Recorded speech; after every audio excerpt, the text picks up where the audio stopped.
తెలంగాణ రాష్ట్రంలో తమరికి తెలుసు, మహబూబ్ నగర్ జిల్లాలో మక్తల్ కృష్ణా నదిని దాటుతూ తెల్లవారుతుంటే రాహుల్ గాంధీ గారు తెలంగాణ రాష్ట్రంలో అడుగుపెట్టి 23 రోజులు మహారాష్ట్ర సరిహద్దుల్లో వారు మహారాష్ట్రకు వెళ్ళేటప్పుడు 23 రోజులు తెలంగాణ ప్రజలకు స్పష్టంగా చెప్పారు, తెలంగాణ రాష్ట్రంలో మా ప్రభుత్వాన్ని ఏర్పాటు చేయండి. నేను తెలంగాణ ప్రజలకు నేను మాట ఇస్తున్నా, మేము అధికారంలోకి వచ్చిన తర్వాత మా ప్రభుత్వం కులాల ప్రాతిపదికన జనాభా సేకరణ చేసి బలహీన వర్గాల లెక్క ఎంతుందో లెక్క తేల్చి వాళ్లకు రాజకీయంగా రిజర్వేషన్లు కల్పిస్తాం, ఉద్యోగ ఉపాధి రిజర్వేషన్లు కల్పించే బాధ్యత మేము తీసుకుంటాం. ఇది సమాజానికి ఎక్స్రే, ఈ ఎక్స్రే ద్వారా ఎవరు ఎంతమంది ఉన్నారో వాళ్ళకి ఎలాంటి ఆర్థిక రాజకీయ ప్రయోజనాలను చేకూర్చాలనో మేము చేస్తామని వారు చెప్పారు. అందుకే డిసెంబర్ 7, 2023 నాడు మనం అధికారం చేపట్టి అధికారంలోకి వచ్చిన తర్వాత ఎంబడే ఫిబ్రవరి 4 నాడు 2024 నాడు మంత్రివర్గంలో ఆమోదం చేసి ఫిబ్రవరి 6, 2024 నాడు సహచర మంత్రివర్గ సభ్యులు పొన్నం ప్రభాకర్ గారు ఇదే సభలో తమరి అనుమతితో తీర్మానాన్ని ప్రవేశపెట్టినము. ఆ తర్వాత పార్లమెంటు ఎన్నికలు 5-6 నెలలు ఈ ప్రక్రియకు పార్లమెంట్ ఎన్నికల వల్ల విఘాతం కలిగింది. కానీ ఈ ప్రభుత్వం మా నాయకుడు మేము ఇచ్చిన మాట ప్రకారం ఈ సమాజంలో కులగణన జరగాలి,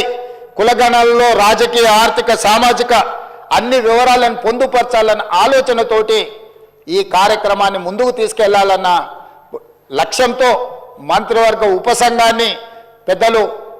ఉత్తమ్ కుమార్ రెడ్డి గారి అనుభవాన్ని దృష్టిలో పెట్టుకొని వారిని, దామోదర్ రాజ్ నరసింహ గారిని, పొన్నం ప్రభాకర్ గారిని, దుద్దిల్ల శ్రీధర్ బాబు గారిని, సీతక్క గారిని కమిటీలో పెట్టి ఈ ప్రక్రియను మొత్తం ముందుకు తీసుకువెళ్లే ప్రయత్నం చేసినాం. ఈ ప్రక్రియలో భాగంగా బీహార్, అంతకుముందు కర్ణాటక రాష్ట్రాలు ఈ ప్రక్రియను చేపట్టి బీహార్ తీసుకొచ్చిన ఈ వివరాలను కోర్టులు కూడా వాటి మీద స్టే ఇవ్వడంతో తప్పిదం జరగొద్దు, ఇది పక్కడబందీగా ఉండాలి అని చెప్పి అధికారులను ఆయా రాష్ట్రాలకు పంపించిన అధ్యక్ష. ఇదేదో ఆషామాషిగా ఇక్కడ ఉన్న కొద్దిమందిని పంచాయతీరాజు లేకపోతే ఏదైనా డిపార్ట్మెంట్కి సంబంధించిన క్రింది స్థాయి ఉద్యోగస్తులను పంపించే వివరాల సేకరణ కాదు అధ్యక్ష. ఈ దేశంలోనే ఈ దేశానికి ఆదర్శంగా ఉండే ఒక దిక్సూచిగా మారాలని తెలంగాణ రాష్ట్ర ప్రభుత్వం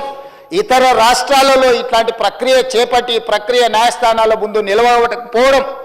ఈ ప్రక్రియ వల్ల జరిగిన నష్టాన్ని అంచనా వేయడానికి కూడా ఇతర రాష్ట్రాలకు అధికారులను పంపించి ఆయా రాష్ట్రాలలో జరిగిన పరిణామాలను మనమంతా కూడా ఒక స్టడీ చేసి అధికారుల నుంచి నివేదిక తెప్పించుకొని తద్వారా జనగణన ఏ విధంగా చేసిండ్రు, ఇతర రాష్ట్రాలలో కులగణన ఏ విధంగా నిర్వహించిండ్రు, వీటన్నిటిని పరిగణకు తీసుకొని పదే ముఖ్యమంత్రి స్థాయిలో నేను, ప్లానింగ్ బోర్డు ఉప ముఖ్యమంత్రి గారు ఆర్థిక శాఖ కిందకు వస్తుంది వారు, అదేవిధంగా మా cabinet sub committee chairman Uttam Kumar Reddy గారు వివిధ సందర్భాలలో చీఫ్ సెక్రటరీ గారితో సహా 12 సార్లు సమావేశాలు పెట్టి సమీక్షలు చేసి అధికారులకు సూచనలు చేసి ఒక పక్కడ్బందీ ప్రణాళికతోటి ఏ విధంగా అయితే జనాభాను మనం లెక్కిస్తామో ఆ రకంగా మొట్టమొదట ఇండ్ల వివరాలు సేకరించే కార్యక్రమం చేపట్టిన అధ్యక్ష. ఈ తెలంగాణ రాష్ట్రంలో ఉన్న పాత 10 ఉమ్మడి జిల్లాలలో ప్రతి గ్రామంలో, తండాలో, గూడెంలో ఇండ్ల వివరాలు సేకరించి ఆ ఇండ్లను అన్నిటిని కూడా ఎన్యూమరేట్ చేసి ఆ ఇండ్ల మీద స్టిక్కర్ అంటించి ప్రతి 150 ఇండ్లను ఒక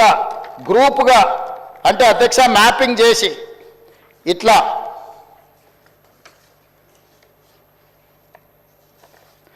ప్రతి ఇంటిని కూడా ప్రతి ఇంటికి స్టిక్కర్ అంటించి ప్రతి 150 ఇండ్లను ఇట్లా మార్కింగ్ చేసి ఈ రకంగా 150 ఇండ్లను ఒక యూనిట్ కింద ఒక బ్లాక్ కింద గుర్తించి ప్రతి యూనిట్ని ఈరోజు నేను ఇంతకుముందు చెప్పినట్టు 94,000 పైచిలకు యూనిట్లుగా గుర్తించి వీటి ప్రతి ఏరియాకు ఒక్కొక్క ఎన్యూమరేటర్ని ఇచ్చేసి ఈ 150 ఇండ్లను రోజుకు 8 నుంచి 10 కంటే ఎక్కువ చేయకూడదు. ఎందుకంటే 10 కంటే ఎక్కువ చేస్తే వాళ్ళు తొందరపాటులో హడావిడిగా చేయాలన్న నిర్ణయంతో వాళ్ళు తప్పర్లు జరగడానికి అవకాశం ఉంటుందని చెప్పి వివిధ డిపార్ట్మెంట్లకు సంబంధించిన వాళ్ళు teachers, agriculture extension officers, anganwadi teachers, IKP, ఏపీఎంలు, bill collectors and assistant bill collectors, ward officers, Indira Kranti పథకం book keepers, chairman, environment engineers, Panchayati Raj secretary, junior assistant, record assistant, typist,